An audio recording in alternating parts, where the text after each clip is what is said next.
Libby. I really wish you could be here with us right now, and Glenda's just not the same. Sometimes I call him Libby on accident when I'm trying to on purpose you through my telepathic waves. Love you, Libby Collins. Talk to your grandmother. Talk to your grandmother. I love you, Nana. 1, 2, 3, friends forever. There's no one around.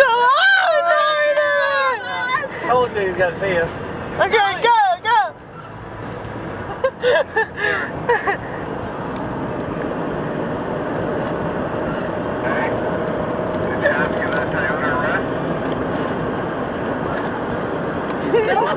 No, Daryl needed a coffee, man.